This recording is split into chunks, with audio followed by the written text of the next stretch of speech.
Дениска болеет за дядю Люшу. Он... Есть, что-то клюет. Люша, Люша, не обосрись. Сейчас сорвется.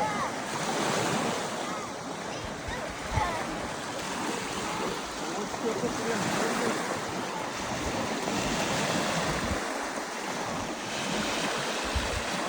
О, лечь! Тихонько, тихонько, тихонько, тихонько, тихонько. Стопе, стопе, стопе. А то убежит Илюха. Денис, тихо. Все, ништяк, лещара. Лещара. Илюха, поздравляю. Держи. Попался зуб на воздух. Хорош Жук на воздух. мою голову. Сейчас леща даст. Килограмму примерно.